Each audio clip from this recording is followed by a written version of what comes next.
그러면 처음에 여러분들 교회 오실 때 왜 왔습니까?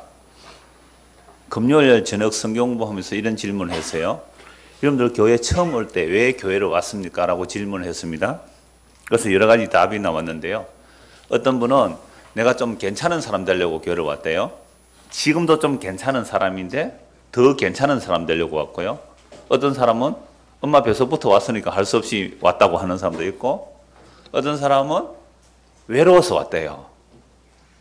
외로워서 교회 오니까 더 외롭죠. 어떤 사람 위로받으려고 온 사람도 있을 수 있고, 어떤 사람 복받으려고 온 사람도 있을 수 있고, 또 어떤 사람은 여자친구가 교회를 다니니까 할 수 없이 교회 온 사람도 있더라고요. 그래서 열심히 안산에서 여기까지 오셨어요. 그날 밤에. 물론 출장 때문에 오신 분이지만. 또 어떤 사람은 이런저런 답을 하는데, 어떤 사람은 이렇게 말해요. 하나님이 진짜 있는지 없는지 확인하러 왔대요. 하나님이 진짜 살아계시는지 없는지 확인하러 왔는데, 만약에 내가 교회 가서 확인을 해보고 하나님이 있으면 안 믿으면 큰일 나잖아요. 지옥 가니까. 하나님이 만약 없다면 어떻게 하고 싶어요? 하나님이 없다면 확인해보고 이제는 내 마음대로 살 수 있겠다. 그래서 찾아와서 아직도 안 떠난 거 보니까 아직도 하나님이 없다는 확신을 못 가진 것 같아요. 어떤 사람은 뭐 지옥이 무서워서 교회 왔다 그러고, 그건 제 같은 경우입니다만.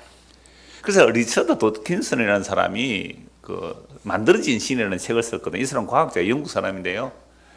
이 사람이 하나님이 없다, 신은 없다라는 걸 여러 가지로 논증하는데, 제가 그 중에 그 두꺼운 책 가운데 딱 가장 기억 남는 하나가 이거예요. 내가 신을 믿는다는, 특히 기독교인들, 부활을 믿고 천국을 믿는 사람들을 내가 쭉 살펴봤는데, 예수 믿으면 여러분 죽으면 어떻게 돼요? 죽으면 천국 가죠.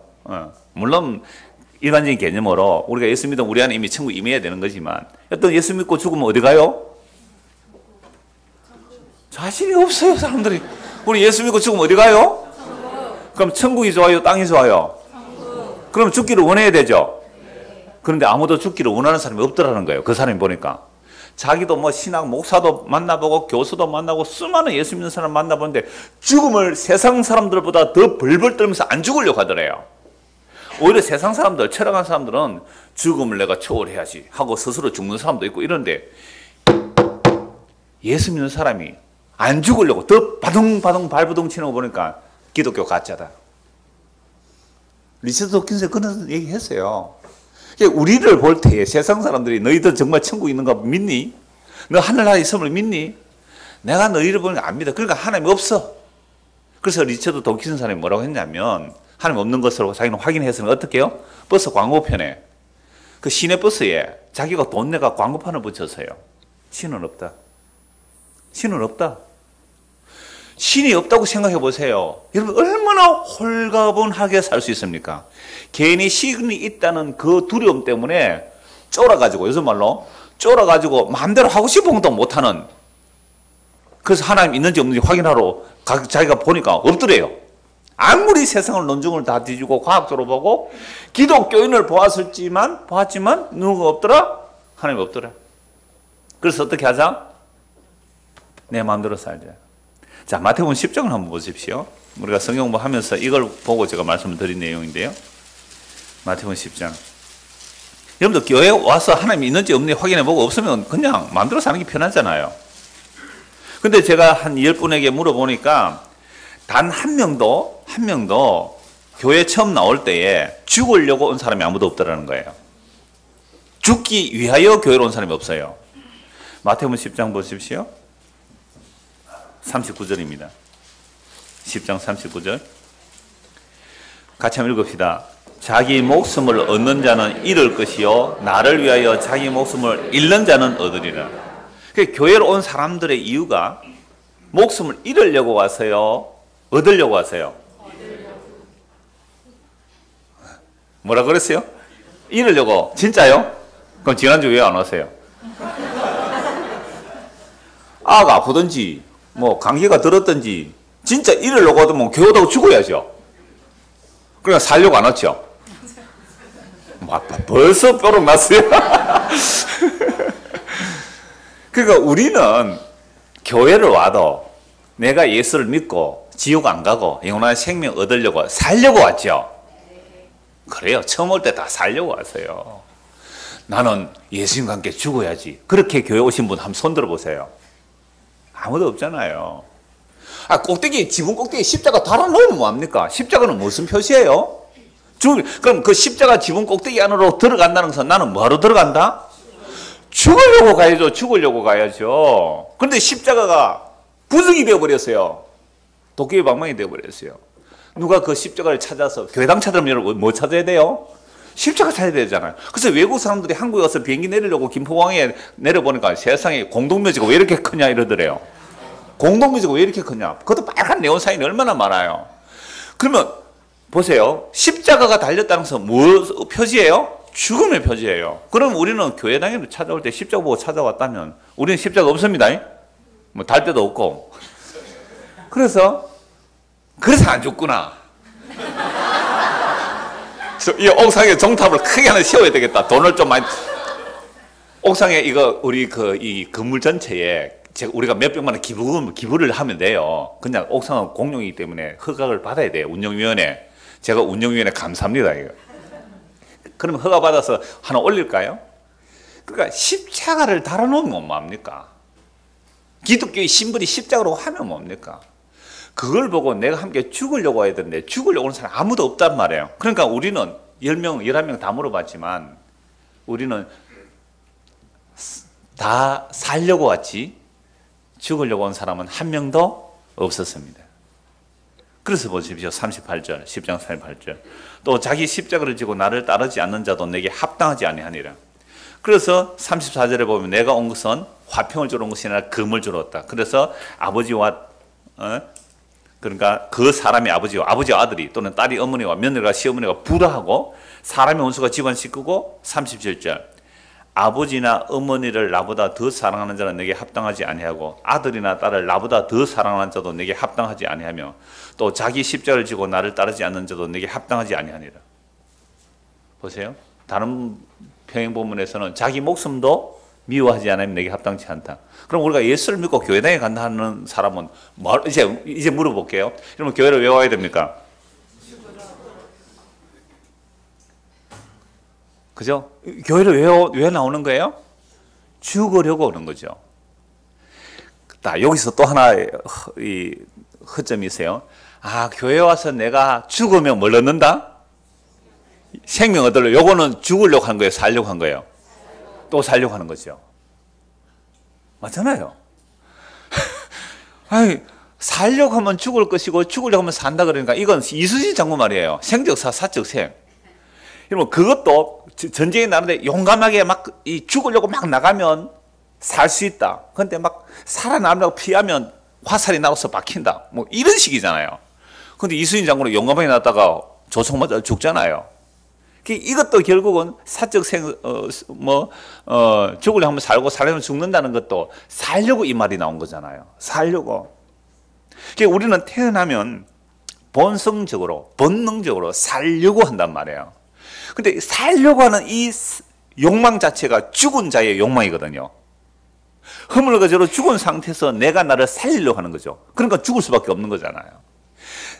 본능적으로 생존적이든 아니면 영생을 추구하든지 간에 다 영생 추구하거든요. 생존만이 아니라 영생도 추구하는 것이 이미 험로가제로 죽은 상태에서 내가 나를 살리려고 추구함 자체가 살려고 하니까 뭐예요? 죽는 길이에요. 그래서 우리가 처음 교회를 나왔을 때에 이 모양 저 모양으로 나왔다 할지라도 우리는 다 그게 사는 길이 아니라 죽음의 길로 가고 있구나. 죽음의 길로 가고 있구나. 그러면 진짜로 죽으러 오신 분이 누구예요? 예수님뿐이에요. 그래서 진짜 죽으러 오신 그분이 자신의 죽음으로써 진짜 생명의 길을 열어놓았다. 오늘 이게 설교의 결론이에요. 우리는 다 살려고 왔는데 살려고 살아가는데 예수님 진짜로 이 땅에 오신 이유가 뭐예요? 죽으려고 오셨어요. 죽으려고 오셨단 말이에요. 근데 통일교 옛날에 동아 조선일보 이런 데 전면 광고를 냈어요. 누가 예수를 죽기 위하여 왔다고 했는가? 여러분 읽어보셨어요? 한 3, 40년 전에 그게 신문에 나왔어요. 전면에. 그래서 통일교는 예수가 죽으면 실패로 보는 거예요. 그래서 예수가 십자가에 죽었으면 영혼은 구원했지만 육체는 구원 못했다. 그래서 날 믿어야 된다. 그래서 문선명이가 참 아버지다. 그래서 그래 집단 결혼을 하잖아요. 그러니까 문선명의 축복을 받아야 구원받아요. 그 문선명이 지도 죽어버렸는데요. 그러니까 예수 그리스도께서 십자가에 죽기 위해서 오셨다는 말씀을 제자를 계속 말씀하셨거든요. 그래서 지난주 최후유혹에 볼 때에 중간에 베드로가 예수님께서 고난을 받고 십자가에 죽어야 된다는 거 베드로가 뭐라고 해요? 죽으시면 안 됩니다. 말리고 나섰잖아요. 그때 예수님 뭐라고 해요? 사탄아 물러가라. 그럼 베드로는 예수님 따라갈 때 죽으려고 따라가세요? 살려고 따라가세요? 살려고. 그런데 죽는 자리까지도 같이 가겠습니다라고 했잖아요. 그럼 그건 왜 죽으려고 했어요? 더 멋있게 살고 싶어서요. 더 멋있게 살고 싶어서 죽는 자리도 따라가겠습니다 했잖아요. 그럼 사람들이 왜 자살을 해요? 이렇게 사는 것보다 죽는 것이 차라리 낫겠다 싶어서 자살하는 거거든요. 물론 질병으로 어쩔 수 없이 가는 분도 계시겠지만, 그러니까 내가 죽음으로써도 나는 지금 살아있는 비참함보다 죽음으로 내가 더 나은 평가를 받고 싶어서 죽으면 그것은 살기 위해서 죽은 거예요? 죽으려고 죽은 거예요? 살기 위해서 죽은 거잖아요. 그래서 죄예요. 어떤 인간도 스스로 죽음에 자기 목숨을 내어준다 할지라도 그건 죄의 상태이기 때문에 살려고 한 것이기 때문에 그건 죽음이에요. 그래서 진짜 죄 없으신 분이 스스로 목숨을 버리도록 하는 그 길만이 우리에게 영원한 생명의 살 길을 주십니다. 그러면 그 길이 뭔지 이제 자세히 정신을 똑바로 차리고 말씀 봐야 되겠죠. 자, 오늘 본문 다시 보십시오. 예수님께서 십자가에 여전히 달려있는 상태예요. 지난주와 동일하게 지금도 예수님께서 십자가 나무에 달려서 아직 돌아가시기 직전이에요. 오늘 돌아가시는 거죠. 그래서 45절에 보면 제6시로부터 온 땅에 어둠이 임하여 제9시까지 계속되더니, 그럼 지난주에 십자가에 달려있을 때는 조롱했잖아요. 네가 하나님의 아들이라면 너를 구원하고 십자가에서 내려와 봐라. 그러면 믿어줄게. 너 자신도 구원 못하는 주제에 뭐 남을 구원한다고 웃기고 있네 하고 조롱했단 말이에요. 이게 제가 최후의 유혹이라고 말씀드렸죠. 근데 예수님께서 그 최후의 유혹을 물리치시고 십자가에서 스스로 자기 스신의 목숨을 내어놓으심으로 우리의 생명이 주어지는데 이걸 아는 사람이 없죠. 아무도 몰랐습니다. 천사들도 몰랐단 말이에요.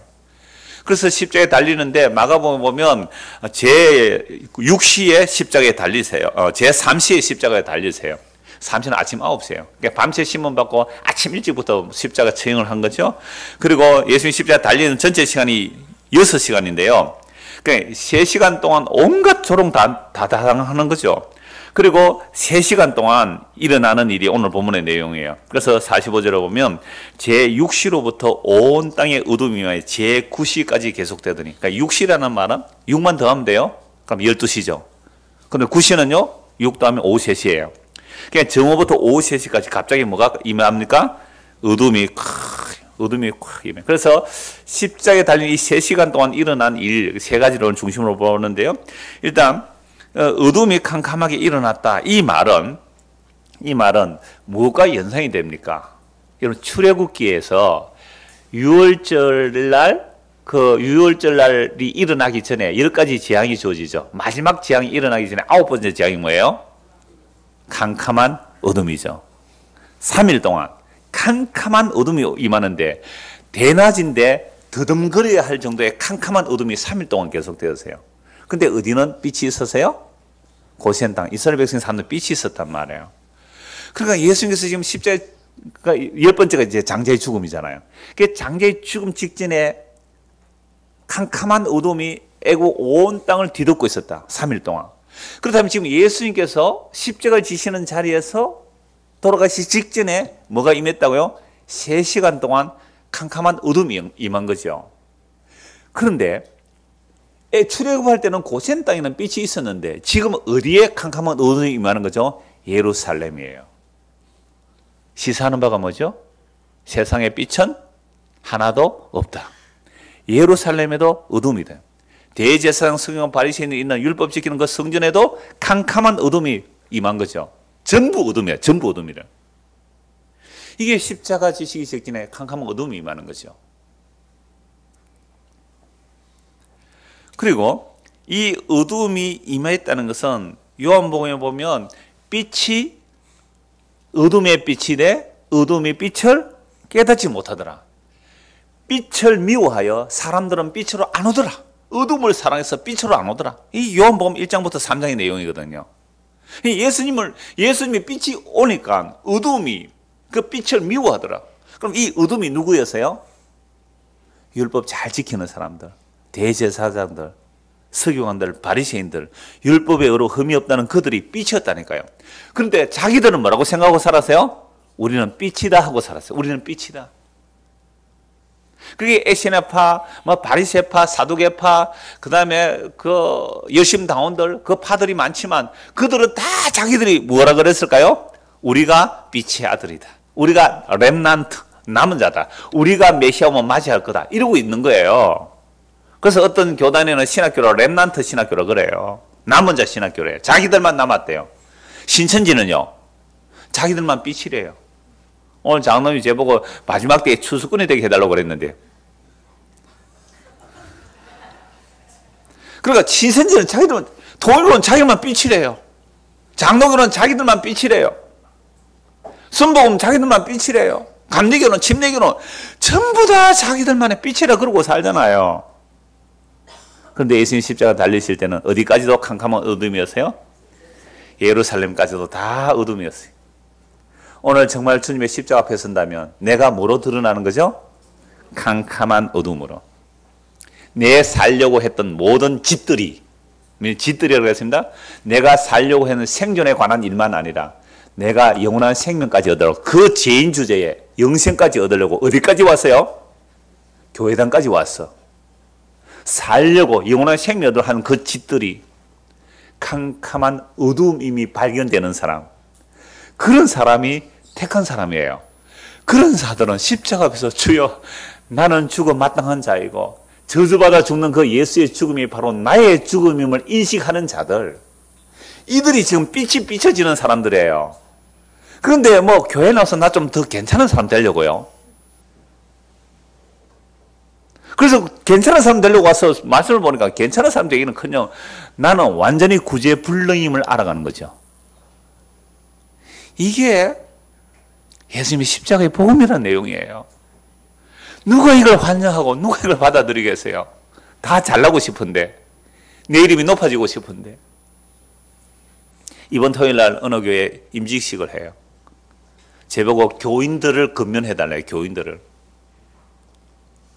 그래서 제가 오늘 아침에 생각한 말씀이 마태복음 20장 28절 말씀이에요. 인자는 섬김을 받으러 온 것이 아니라 섬기러 왔고 많은 사람들의 목숨을 내어주러 왔다고. 그러면 그 섬김을 받는 자들이 이제 교인들이잖아요. 장로 근사를 세우니까 목사 위험은 다음에 할 거고 장로 근사가 이제 섬기려고 할 거예요. 교인들은. 그죠? 그렇다면 교인들은 뭘 해야 돼요? 그들의 섬김을 받아야 되는데, 근데 내보다 나이가 작은 사람이 있어요. 안 그렇겠어요? 내보다 학력이 낮은 사람이 있을 수 있잖아요. 장로 근사 중에. 그들이 나를 섬기려 할 때 기분 나쁘겠어요? 좋겠어요? 네가 나를 섬겨, 뭐 이런 마음 안 들겠어요? 그런데 예수님께서 우리를 섬기러 왔는데 나는 어떤 섬김을 받고 싶어요? 나는 부자가 되고 싶어요. 근데 예수님 뭐라고 말씀하세요? 돈을 사랑함이 일만하게 뿌리다. 이렇게 섬겨주시는 거예요, 우리를. 나는 내 이름이 높아지고 싶은데 교만은 멸망의 선봉이다 이렇게 말하잖아요. 이런 섬김이 좋아요, 싫어요? 너무너무 이런 섬김이 싫은 거예요. 진짜 주께서 우리를 그렇게 섬겨주셔야 우리가 영원한 생명을 얻는데 나는 그런 섬김이 싫어요 하고 예수를 배척해버린 거죠. 그러니까 우리는 교회 나와서 열심히 한다고 해도 죽기 위해서 나온 게 아니고 뭐하러 왔어요? 살기 위해서. 세상에서도 복받고 다른 사람들보다 더 잘 살기 위해서, 죽어서도 하늘 날아가서 더 높은 자리 차지하기 위해서 왔다면 이건 살러 가는 게 아니라 지금 뭐하러 가는 거예요? 지금 죽으러 가는 길이에요. 죽으러 가는 길에 그게 맞잖아요. 살려고 하면 죽을 것이고 나를 위해서 목숨을 버리면 살 거라 그랬는데, 예수를 위해서 목숨을 버리는 사람들도 왜 목숨 버리려고 했어요? 베드로가 제자들이 높아지려고, 하나님 나라에서 높아지려고 예수님 위해서 목숨까지 버린다고 했는데 그들도 결국 십자가 앞에서는 다 저주 맹세하면서 도망갔어요. 그렇다면 우리 스스로 자기 목숨을 버리고 생명의 길을 갈 자가 있습니까? 없습니까? 없습니다. 순교해도 안 됩니다. 그래서 어떤 사람 자살해도 안 된다 그랬잖아요. 자기 목숨 버린다. 순교해도 안 돼. 왜? 야, 순교해보세요. 내 이름이 높아지겠어요? 낮아지겠어요? 대대의 기념관을 세울 겁니다. 이야, 이장호 목사 순교했다고, 복음 전하다 순교했다고 기념을 높일 거예요. 그러니까 결국은 순교해도 결국 물론 하나님의 이렇게 말하면 또 공격할 사람이 하도 많아가지고 잘난 사람들이 많아서 그래요. 정말 하나님의 은혜가 헛되지 않아요. 그 은혜가 밀어서 순교가 되었다면 다른 사람들은 그 사람을 높일지라도 자기는 뭐라고 할까요? 나의 나된 것은 하나님의 은혜였습니다. 이건 내가 한 것이 결코 아닙니다. 나는 순교할 마음조차도 없었던 사람입니다. 라고 고백하고 자기 부인이 나와야 되는 거잖아요. 그런 사람들이 순교 기념관 만들어 놓고 추앙하면 뭐라 그럴까요? 확 불질러 버리고 싶지 않겠어요, 그거? 그럼 오늘 우리가 예수를 믿고 따라간다는 것이 내 살기 위해서 간다는 거, 이거 전부 죽음의 길로 가는 거예요. 그래서 스스로 죽음의 길로 간 분은 예수님 뿐이라는 거죠. 자, 그래서 45절 다시 보십시오. 제60으로부터 온 땅에 어둠이 임하여 제9시까지 계속되더니 제9시점에 예수께서 크게 소리질러 이르시되 엘리 엘리 라마 사박다니 하시니 이는 곧 나의 하나님 나의 하나님 어찌하여 나를 버리셨나이까 하는 뜻이라. 이 말씀을 가지고 아니 예수님 죽기 위해서 오셨다면서요. 그런데 왜 십자에서 하나님 나를 버리십니까? 이렇게 요 말 왜 해요? 이렇게 말하잖아요. 시편 20편 1절의 말씀을 응하게 하기 위해서 성취하기 위해서 이 말씀 하신 거예요. 다윗이 성령의 감동으로 이미 그리스도의 고난을 예언했어요. 나의 하나님 나의 어찌하여 나를 버리시나이까. 시편 22편 1절에 있는 이 말씀이 그리스도께서 지금 성취하셔야 되는 거예요. 진짜 죄 없는 분이 버림을 받음으로 죄 있는 자에게로 버림받아서 그를 짊어지고 연합하여 그리스도께서 살려내시는 이 일을 이루시기 위해서 버림받는 거예요. 이 부르짖으면 예수님이 자기 죽음을 이해 못한 게 아니라 시편 22편 1절의 말씀 뭐 하러 오신 거예요? 응하게 하려고.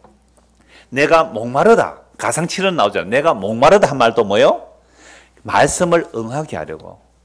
예수님이 오셔서 하신 일은 하나님의 그 약속을 이루기 위해서 오신 거예요. 자기 죽음을 이해 못해서 왜 날 버립니까 하고 돌아가신 게 아니란 말이에요.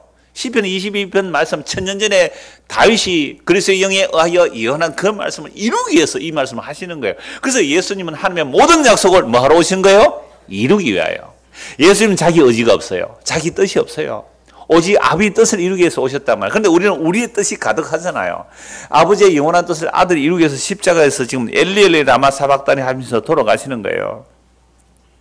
그러자 거기 있었던 자 중 어떤 이들이 듣고 이르되 이 사람이 엘리야를 부른다. 엘리라고 하니까 이런 유대인들 정도면 알아들어요. 엘리 엘리 라마 사박다니. 그런데 조롱하는 거예요 지금. 아, 엘리야를 부른다. 왜 엘리야를 부른다고 하느냐 하면 유대인들은 엘리야가 죽지 않고 구름 타고 하늘로 올라갔잖아요. 그러니까 엘리야가 어떤 구원의 능력을 베푸는 걸로 알고 있어요. 유대인 민간 신앙으로. 그래서 아, 엘리야가 구원하러 오는가 보다. 가만히 두어라. 이렇게 말하고 있는 거죠. 엘리야 부른다 하니까 그 중에 한 사람이 로마 군병 중에 한 사람이겠죠. 곧 달려가서 해면을 가져다가 신 포도주를 적시어 갈대에게 마시게 하거나. 이게 두 가지 해석이 있는데 더 고통을 간다는 것도 있고 또 한편으로는 정말 그 고통 가운데 부러지니까 목이라 약간 축이라고 포도주에 해면에 포도를 찍어서 그냥 마시게 하는 거죠. 자, 요렇게 하는 것을 말리는 자들이요. 이렇게 말하는 거죠. 49절. 그 남은 사람들이 이르되 가만두라. 엘리야가 와서 그를 구원하나 보자 하더라. 끝까지 조롱하죠. 엘리야 와서 구원해줘 한번 보자 하더라. 50절 같이 한번 읽읍시다. 예수께서 다시 크게 소리 지르시고 영혼이 떠나가시니라. 그럼 예수께서 크게 소리 지르시고 영혼이 떠나가셨다라는 말씀 제가 종종 말씀을 드렸어요. 이 크게 소리 지른 말씀은 무슨 말씀일까요? 나오지는 않으니까. 무슨 내용일까요? 여러분 그 사복음서에서 가상칠언 십자가에서 7가지 말씀을 하셨다는 것이 7가지 간단히 살펴볼게요. 첫째는 이렇게 돼요. 시간 순서로 이렇게 보면 예수님께서 십자가에 못 박는 자들을 향해 뭐라고 합니까? 주여 저들을 사하소서 저들이 하는 짓을 알지 못합니다. 그러니까 십자가에 달리면서 십자가에 못 박히면서 못 박는 자들아 해서 용서해달라고 예수님 기도하세요. 주여 저들이 행하는 짓을 알지 못하나이다. 여러분 우리가 행하는 일을 알아요 몰라요? 몰라요. 우리는 아까 처음 제 설교 시작할 때 그랬죠. 우리는 살기 위해서 어디까지 왔어요? 교회까지 왔는데 살기 위해서 교회 열심히 한 그 일이 우리를 살리는 길이에요? 죽이는 길이었어요? 죽는 길인데 그게 죽는 길인데 죽는 길도 모르고 그 길로 달려가고 있었단 말이에요. 그래서 주님께서 우리를 보고 뭘 기도해 주시겠어요? 주여 저 주일 성수한다고 모여있는 저 멀리서 오 있는 저 사람이 자기가 하는 짓을 지금 알지 못합니다. 그 사람이 지금 살려고 하는 그 짓을 죽는 줄을 모르고 주여 저들의 죄를 사하소서. 첫 번째. 두 번째는요. 십자가 한편 강도에게 오늘 네가 나와 함께 낙원에 있을 것이라. 세 번째는요. 요한에게 네 어머니라 마리아를 부탁하고요. 그 다음에요. 내가 목마르다. 그 다음에 다 이루었다. 아버지여 내 영으로 부탁합니다. 그렇다면 여기서 크게 소리 지르는 것은 무슨 내용이겠어요? 다 이루었다 또는 내 영으로 부탁합니다. 뭐 그런 말씀이겠죠. 이게 다른 복음서에서는 다 이루었다는 거죠. 요한복음 19장 30절에는 크게 소리 지르는 것이 다 이루었다 하니 나무에 달려 저주받아 죽는 주제에 다 이루었다. 조롱거리죠 이것도. 자기도 구원 못 받고 십자에서 내려오지도 못하고 죽어가는 주제에 뭐라고 말씀하셨어요? 다 이뤘다. 이게 십자가의 신비예요. 그 저주받아 죽어 무력하게 죽은 예수님의 십자가에서 다 이뤘다는 이 사실을 알지 못한다면 우리는 예수님을 모르는 거예요. 십자가를 모르는 거예요. 그럼 도대체 십자가에서 다 이뤘다 하시고 죽으신 그 다 이루신 뭐냐는 거죠. 요한복음 19장 30절로 보면 다 이루었다 하시고 그 영을 넘겨주셨다 이렇게 되어 있어요. 영혼이 떠나가셨다. 어디로 떠나가셨어요? 그 영을 넘겨주셨다. 그래서 예수님 십자가에 죽으시고 부활성천하셔서 우리에게 성령을 부어주시는 거죠. 그 성령이 임하게 되면 비로소 예수님의 십자가의 죽음이 우리의 새로운 생명의 길이 됨을 알고 믿을 수 있는 겁니다. 그 외에는 다른 길이 없어요. 그래서 예수님께서 십자가 지실 때에 무슨 일이 일어났는가? 그리고 다 이뤘다 하는 순간, 십자가에서 다 이뤘다는 순간 무슨 일이 일어나는가? 51절입니다. 이에 성소 휘장이 위로부터 아래까지 찢어 둘이 되고 땅이 진동하며 바위가 터지고 무덤들이 열리며 자던 성도의 몸이 많이 일어나되 예수의 부활 후에 그들이 무덤에서 나와서 거룩한 성에 들어가 많은 사람들에게 보이니라. 백부장과 및 함께 예수를 지키던 자들이 지진과 그 일어난 일들을 보고 심히 두려워하여 이르되 이는 진실로 하나님의 아들이었도다 하더라. 그리고 55절 56절 예수를 섬기며 갈릴리에서부터 따로 많은 여자가 거기서 멀리서 바라보고 있으니 그 중에 막달라 마리아와 또 야고보 요셉의 어머니 마리아와 또 세베대의 아들들의 어머니도 있더라. 여러분 예수님의 제자들은 다 도망갔어요. 물론 요한은 사실 가까이 있었죠. 십자에서 내 어머니다 했으니까. 요한은 대제사장 친척이라는 말이 있어요. 그래서 대제사장 시문을 받을 때 베드로를 데리고 들어가는 정도의 사람이었거든요. 그러니까 근데 그 제자들 다 도망갔는데 누구만 멀찍이 있어라도 누구를 끝까지 십자가 처형 장면을 누가 쳐다보고 있어요? 여자들이에요. 놀랍죠? 유대인 남자들은요 여자들을 아주 무시했습니다. 투표권도 없었어요. 여자를 거의 사람 취급을 안 할 정도였어요. 그런 여자들. 그래서 여자들은 정인으로 세울 수도 없어요. 성인 남자 2명은 정인인데 여자는 정인도 안 돼요. 그런 시대에 정말 놀라워요. 여자들이 멀찍이 예수님의 십자가의 죽음을 끝까지 목격해요. 그리고 부활의 첫 목격자가 누구예요? 여기 나온 마리아들이에요. 여기 나온 마리아들. 부활의 첫 목격자. 그러니까 여자들이 베드로에게 와서 예수님이 살아나셨다라는 얘기를 하니까 베드로가 뭐라고 해요? 헛한한 말로 여기더라. 여자가 헛걸 받겠지. 너무 사모하다 보니까 헛하는 말. 그 정언으로 채택이 안 돼요. 근데 부활의 첫 목격자로 누구를 세우세요? 여자. 그럼 여자들이 정언한 내용을 믿는다는 것은 유대 남자들이 자존심 상하는 일이고 정언으로 취급도 못하는 일을 믿었다는 것은 이건 누구 능력이에요? 십자가에서 다 이루신 능력이에요. 이게 우리는 지금 이해가 잘 안 되는 내용이지만 2000년 전에 여자가 증언한 내용을 믿었다? 빈시 쪼답니다. 그거는 남자가. 바보예요 그게. 그래서 십자가에 돌아가는 것은 항상 미련하고 어리석은 모습이에요. 그래서 고린도전서 1장에 세상에 미련한 자를 택하여 지혜로운 자를 부끄럽게 하고 세상에 약한 자를 택하여 강한 자를 부끄럽게 하는 것이 복음의 비밀이에요. 그러니까 목사가 너무 똑똑하고 잘나면 안 돼요. 우리 신대원 시험 치는 사람이 2사람 있는데 너무 똑똑하고 잘나면 안 돼요. 조금 염려가 되지만 괜찮아요. 너무 똑똑하면 지 똑똑한 것 가지고 목회하면 안 되잖아요. 바보스럽고 부족하고 연약해 보일지라도. 그러므로 예수 그리스도의 십자가만 복음 온전히 전하면 그게 하나님께서 십자가를 복음 전하는 방식이에요. 지금도. 자, 그래서 여자들은 또 부활의 목적적으로 나오니까요. 다음에 보도록 하고 오늘 결론은 이제 51절부터 이제 54절까지 말씀인데요. 예수님 십자가에 돌아가실 때에 3가지 일이 일어나죠. 첫째는 뭐가 일어나요? 성도 휘장이 찢어지고, 두 번째는요, 무덤들이 열리고 죽은 자들이 막 살아나요. 세 번째는요, 예수님을 십자가에 못 박아 죽이는 그 백부장과 로마 군병들이 뭐라고 해요? 이는 실로 하나님의 아들이었다. 이 3가지를 좀 살펴보려고 해요. 그러면 성소 휘장이 위에서부터 아래로 찢어졌다는 것은, 성소는 성소와 지성소가 있어요. 유대인들이 이 성소를 만들었을 때에 이방인들도 와서 성소에 나갈 수는 있어요. 그런데 어디가 갑니까? 이방인의 뜰이 있어요. 성소에 가면 이방인의 뜰. 요 이방인의 뜰에서 유대인의 경고로 만약 이방인이 함부로 들어오면 죽입니다. 무섭죠?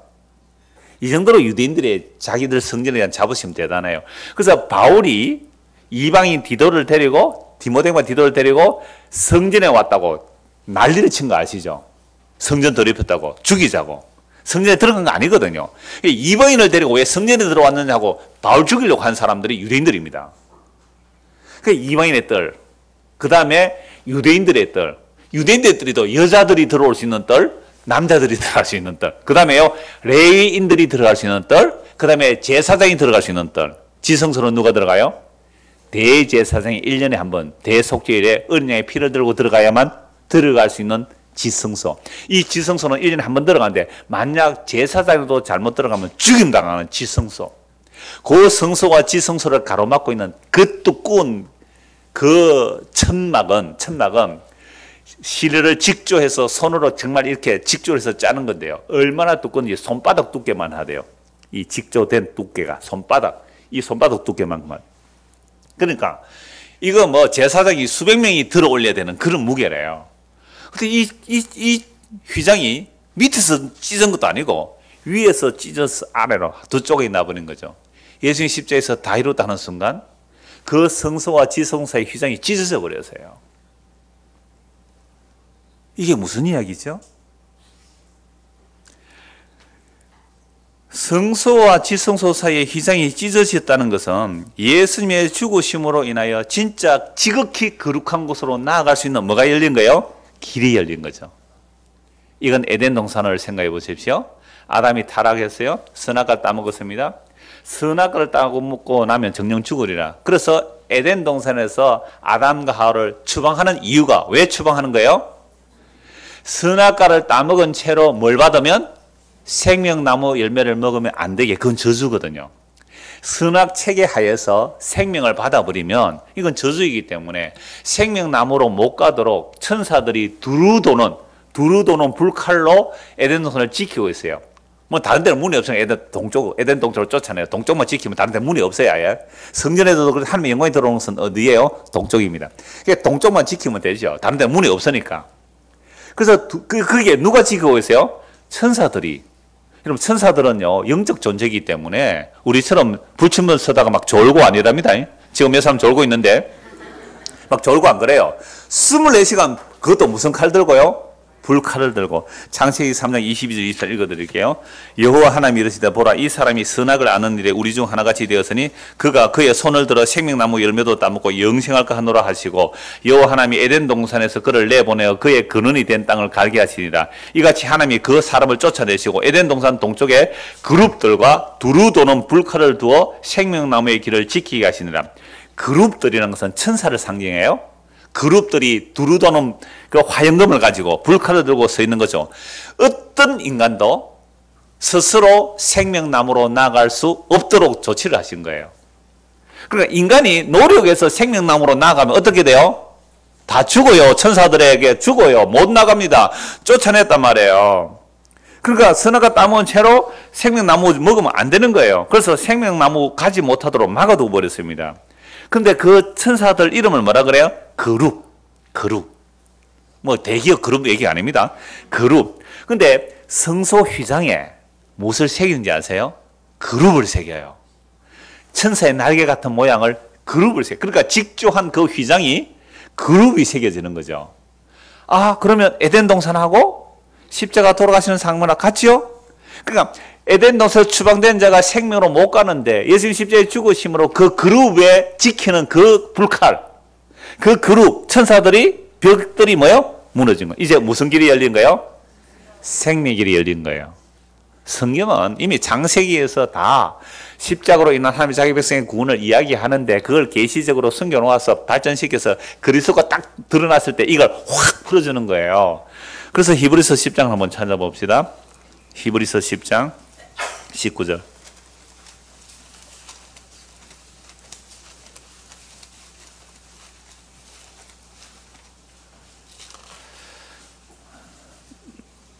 오늘 제가 예배 시작할 때에 이 본문을 읽고 말씀 기도를 했습니다마는 19절 20절 같이 한번 읽어봅시다. 그러므로 형제들아 우리가 예수의 피를 힘입어 성소에 들어갈 담력을 얻었나니 그 길은 우리를 위하여 휘장 가운데로 열어놓으신 새로운 살 길이요 휘장은 곧 그의 육체니라. 아, 휘장이 곧 그의 육체니라. 그 육체가 십자가에서 깨어짐으로 살과 피를 살을 주고 피를 흘리심으로 우리가 어디로 나갈 수 있어요? 생명나무로 나아가는데 그 예수님의 육체가 무슨 길이에요? 새로운 살길. 새로운 살길. 그러니까 우리는 스스로 이 새로운 살길로 갈 수가 없어요. 그래서 예수님은 스스로 목숨을 버리실 뿐만 아니라 목숨을 얻을 근세도 있다고 요한복음 10장에 말씀하거든요. 그러니까 우리는 스스로 목숨 버릴 자격이 없는 자들이에요. 예수님만이 스스로 목숨을 버리고 스스로 목숨을 얻는 거예요. 근데 버림으로 인하여 우리에게로 버려져서 우리를 자기 안에 가두어서 함께 짊어지시고 우리를 죽기로 인도하는 거죠. 오늘 찬양대 찬송이 이사야 53장 고난받는 종의 노래였는데요. 우리는 각기 제 길로 갔거늘 우리 무리의 죄를 그에게 뭐 했다고요? 담당시켰다. 그럼 예수님께서 다음 주에 무덤에 머물러요. 제목이 다음 주 설교 무덤에 머물러서 뭐 하셨을까요? 무덤에 머물러서 무덤 아래 있는 거예요. 우리는 이미 죄와 사망이란 무덤 아래 있는 거예요. 무덤에 왜 머물러야 돼요? 예수님께서 무덤에 머물러 무덤에 갇혀있는 우리들을 짊어지시려고 자신의 살과 피를 그 무덤에서 나눠주려고 무덤에 가신 거예요. 그 음부에 들어가신 거예요.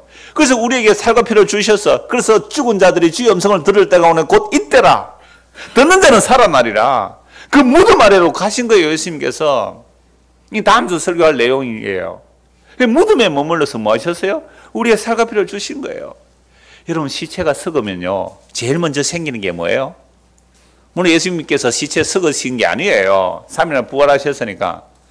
시체가 썩으면 그 안에 제일 먼저 벌벌 끓는 게 뭐예요? 벌레들이에요. 벌레들. 저는요 북한에서 그 판문점을 통해서 기순한 북한 병사가 있죠. 그 병사가 수술할 때 뭐가 가득 나왔다 그랬어요? 회충이 많아서 수술하기 힘들었다고. 회충이 막 30cm짜리 두세 마리 통통하게 살찐 것들 막 이렇게 나오더라고요. 얼마나 세균이 한 마리에 하루에 알을 20만 개씩 넣는데요. 그 회충이 벌벌 수술하기 힘들었다 그래요. 그게 원래 그 똥으로 옛날에 다 그름을 했거든요. 그러니까 화학 비료는 회충이 잘 안 생기는데 똥으로 그림을 하니까 그게 회충이 이제 많이 생기는데 저는 그걸 보면서 제가 경기도 가서 성경 공부하면서 뭐라 얘기했냐면 이렇게 했어요. 그 회충이 북한을 뭐 자유가 없다. 우리는 자유 있다 생각합시다. 그러면 그 북한에서 남한으로 올 때 그 회충이 아 나는 남한으로 넘어가야 이런 생각 했을까요? 그 북한 병사가 목숨을 걸고 총을 6방이나 맞았어요. 목숨을 걸고 북한에서 남한으로 왔단 말이에요. 아니, 남한이 절대 이거는 저 천국 아닙니다. 그러니까 하여튼 북한이 지옥이라고 하고 남한의 천국을 합시다. 그러면 그 병사가 북한에서 남한으로 넘어올 때에 그 해충은 뭐만 하고 있었어요? 그 병사의 살과 피를 빨아먹고만 있었죠. 그런데 와서 보니까 어디 왔어요? 남한에 왔죠. 그럼 물론 남한에서 뽑혀가 다 죽습니다만은. 제가 옛날에 주일학교 중고등부 학생들에게 설교할 때에 요한복음 6장 할 때 그 말씀 많이 말씀드렸어요. 우리는 예수님 안에 붙어있는 기생충이다. 해충, 요충, 십이지장충이다. 그래서 그 예수님의 살과 피를 먹고 있었는데 예수님이 천국으로 가니까 우리도 어디로 가더라? 천국으로 가다. 이보다 더 좋은 해석을 제가 아직 못 봤어요. 내 살을 먹지 않고 내 피를 마시지 않는 자는 너에게 생명이 없다. 지난주 성찬식 했잖아요. 예수의 살과 예수의 피를 먹고 마시지 않는 너는 생명이 없다. 너는 나하고 상관없다. 그래서 우리는 죽을 때까지 뭐 해야 돼요? 기생충입니다. 예수님에게만 붙어서 그 살과 피를 먹고 마실 때 주께서는 그들을 기뻐하신다니까요. 너는 네 힘으로 사는 게 아니라 내 아들의 살과 피로 살거나 너 천국 들어와. 세상 이랬더니요. 자꾸만 김현철 씨 오늘까지만 하고 안 할게요. 경기도 지난주 김현철 씨가 저를 경기도에서 터미널까지 픽업해 주면서 목사님 오늘 공부하면서 제일 인상 깊었던 내용이 그겁니다. 회충 이야기. 우리요. 천국 갈 생각 없었어요. 그런데 예수의 살과 피를 먹고 마시고 있으니까 예수님이 천국 가니까 우리가 천국에 가는 거잖아요. 연애에 대한 사람은 3명밖에 안 되겠습니다. 두 번째, 지진이 일어나면서 무덤이 열리죠. 예. 그러니까 지진으로 성소시 정도 찢었다고 볼 수 있죠. 그리고 땅이 진동하고 바위가 터지고 무덤이 열리면 작은 성도의 몸이 일어났다. 아니, 예수님 돌아가시면 다 이뤘는데 그 무덤이 열렸다. 이것은 시간차가 문제가 될 수 있지만 53절에 보면 예수의 부활 후에 이 십자가에 다 이룬 시간 없다고 봐도 돼요. 다 이뤘다는 순간. 그러니까 사실은 만 이틀이 안 돼요. 십자가에 돌아가신 그 무덤에 있는 것은 오후에 묻히고 이제 새벽에 일어나니까. 그러니까 십자가에 다 이뤘다는 것은 시간 없애버리면 돼요. 그러면 이때 지진도 일어나고 무덤 문도 열렸지만 예수께서 부활하실 때 그때도 지진이 일어나거든요. 무덤이 열린단 말이에요. 그래서 부활 후에 예수의 부활 후에 예수님이 다 이루신 사건으로 무덤에서 나와서 누구죠? 죽은 자들이잖아요. 죽은 자들 무덤에서 나와서 거룩한 성에 들어서 만나서 보였다. 이게 무슨 얘기예요?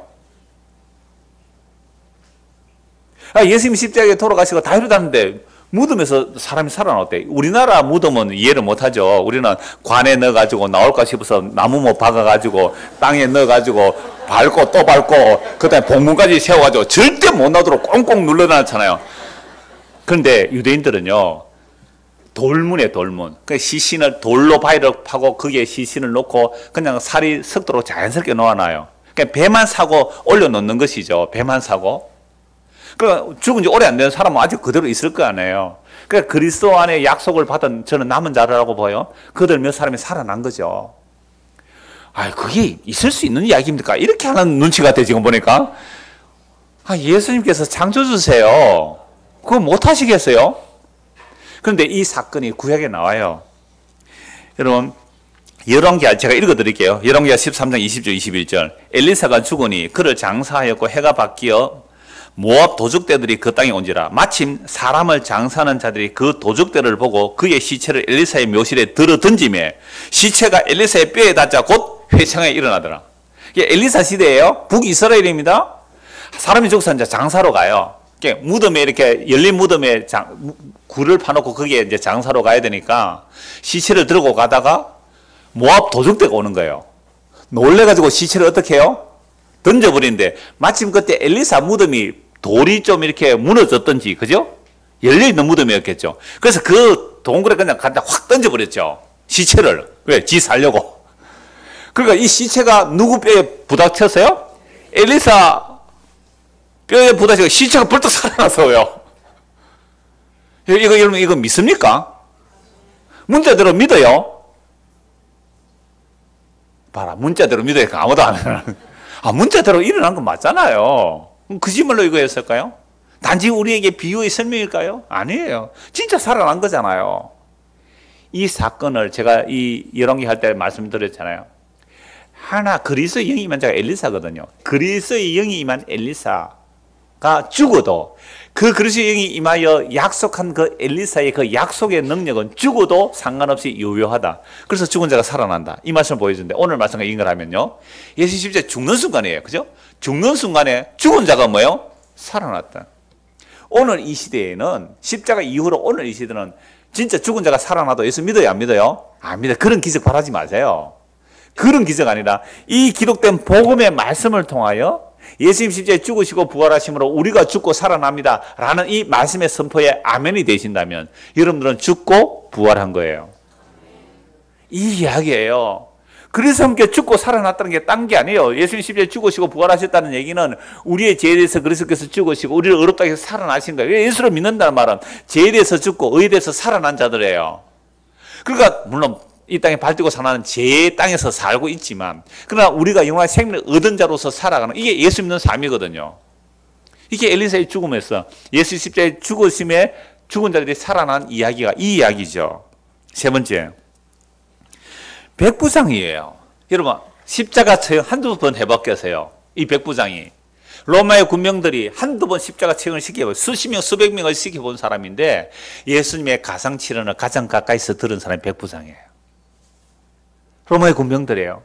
자기를 못 봤는데 그들을 향해 저주한 게 아니잖아요. 이놈들아 고함 안 질렀잖아요. 강도들이 못 박힐 때 그냥 조용히 못 박혔겠어요? 도살장에 끌려가는 양처럼 예수께서 그냥 못 박히면서 그 못 박는 자들의 주여 저들을 사하소서 저들이 하는 짓을 알지 못하나이다.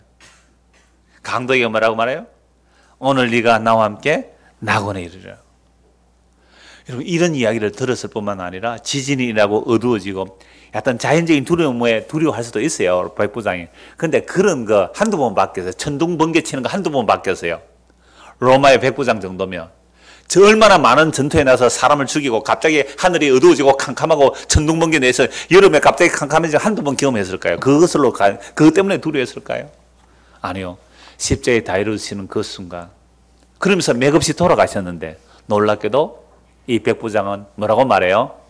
이는 실로 하나님의 아들입니다.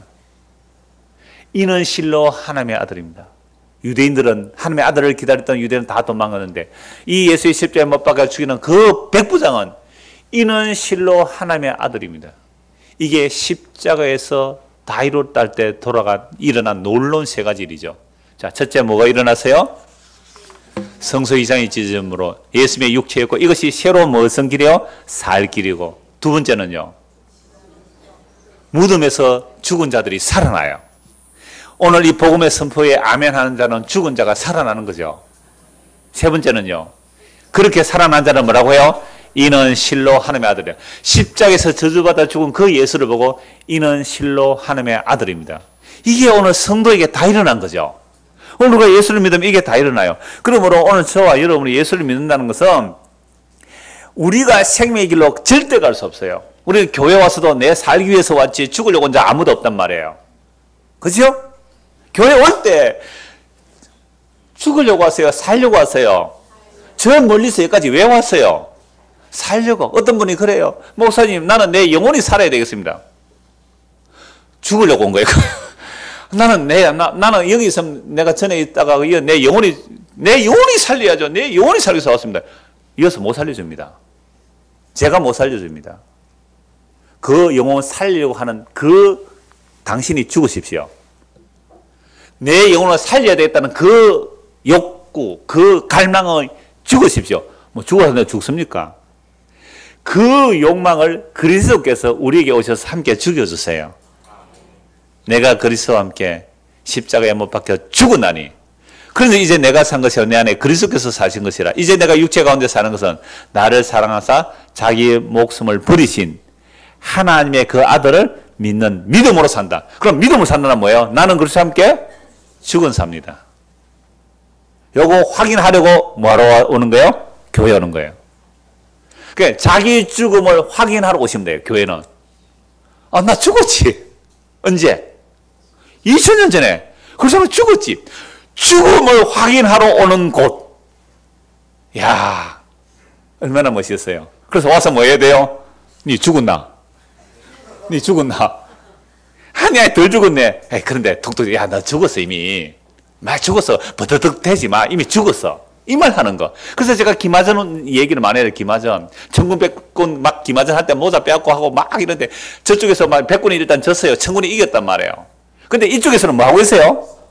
천국 백군 막 싸우고 있거든요. 그때 가서 뭐라고 해요? 우리 백군이 이겨야 돼, 백군이 이겨야 돼, 막 싸우고 있는 사람에게 툭툭 치면, 어이, 너 백군 대장 졌어. 그럼 어떻게 해야 돼요? 에이씨 하면서 손에 힘 풀려가지고 다 풀어버려요. 그죠? 이게 복음 선포예요. 예수님이 이겨서요. 예수님이 이기셨다는 거예요. 예수님이 십자가로 승리하셨어요. 그 말 들으면 뭐예요? 그래요. 이 말은 다른 말로 너 죽었어. 너 죽었어. 그럼 교회는요, 이거 확인하러 오는 곳이에요. 얼마나 자유해요. 죽었으니까 더 이상 할 것도 없고 죽었는데요. 뭘 할 게 있어요? 그 생명 대신 그분이 길이 되어서 우리 보고 이 길 가라고 하신 게 아니에요. 내가 길을 열어서 너희 이 길로 가라는 게, 그 길이 길 대신 주께서 우리에게 찾아오셔서 우리를 그 길 안에 잡아 넣어서 가고 계시는 거예요. 컨베이어 시스템 같아요. 그 길이 가다가 주워서 오는 거예요. 이렇게 하나씩 주워 올리는 거예요. 다 놀립니다. 하나씩 주워 올려서 가고 있는 거예요. 지금 길 자체예요. 길 자체. 그 컨베이어 시스템에 끌어올리는 거죠. 하나씩. 그러니까 길 대신 예수님이에요. 길 대신. 그래서 예수님께서 나는 길이요 진리요 생명이라 그랬잖아요. 그래서 우리가 교회로 왔다는 것은, 모인다는 것은 뭐하러 오느냐? 아, 내가 그래서 죽은 것을 확인하러 온다는 거죠. 한 것 보고 말씀 마무리하죠. 히브리서 10장입니다. 히브리서 10장 21절부터 보겠습니다.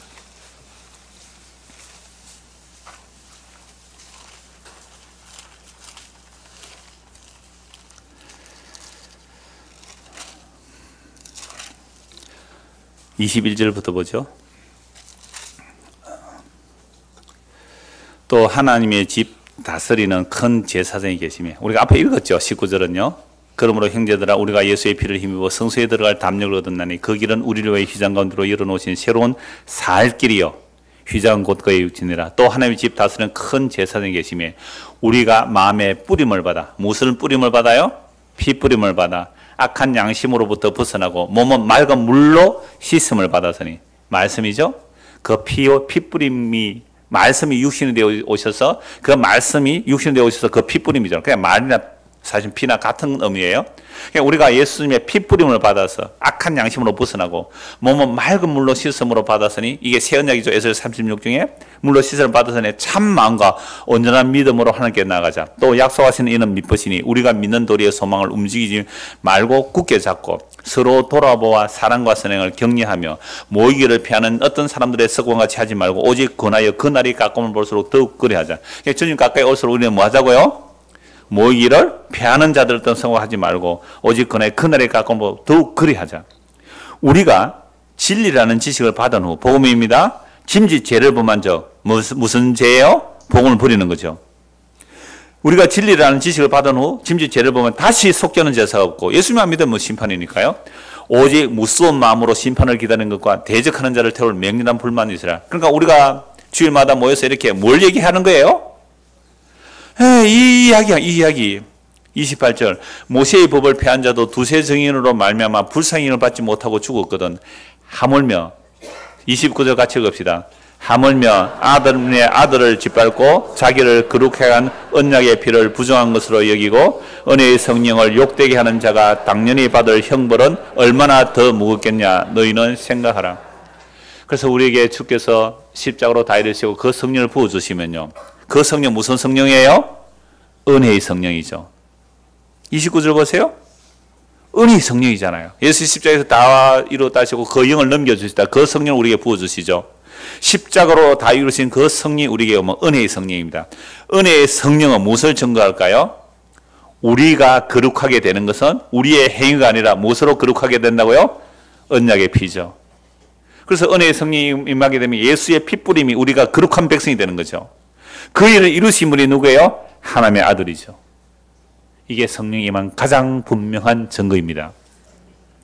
성령이 임한 가장 분명한 증거는, 성령이 임하게 되면 은혜의 성령이기 때문에 내 죄가 무엇인지를 알고, 예수를 믿지 않는 것이 죄임을 알고, 그래서 회개하고 예수를 믿게 되는데, 예수를 믿으면 무엇이 주어지는가?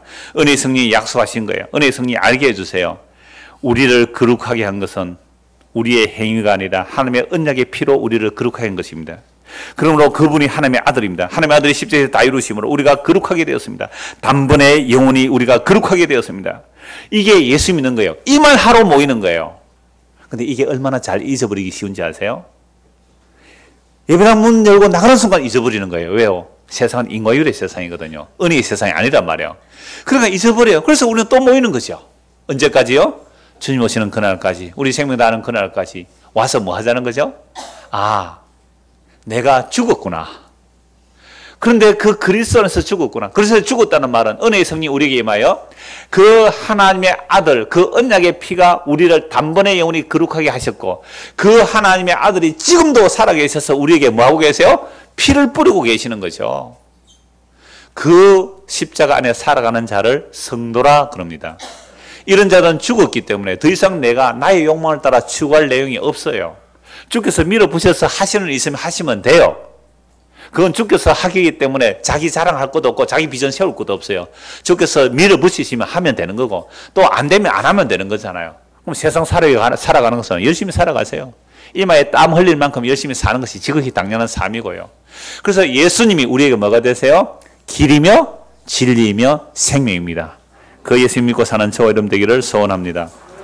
기도하겠습니다. 하나님 아버지, 우리는 교회를 나왔지만 세상에서 다른 사람보다 더 멋있게 잘 살려고 왔고, 죽어서도 더 멋있는 자리 차지하려고 교회를 나왔지, 그리스도와 함께 죽기 위하여 온 사람은 아무도 없습니다. 그러므로 주께서 스스로 죽음의 길로 가시고 다시 살아나셔서 우리에게 성령을 보내주셔서 그 죽음에 합류시킴으로 이것만이 참된 생명의 길이오니, 예수 그리스도께서 죽으심으로 열려진 그 새로운 생명의 길을 알게 하시고 믿게 하시고 그 길 가운데로 우리를 걸어가게 하시니 감사합니다. 이 이야기를 주님 오시는 그날까지 또는 영원토록 나눌 수 있는 성도들이 되도록 우리에게 은혜를 베풀어 주시옵소서. 예수 그리스도 이름 받들어 기도드리옵나이다. 아멘. 494장 찬송합니다.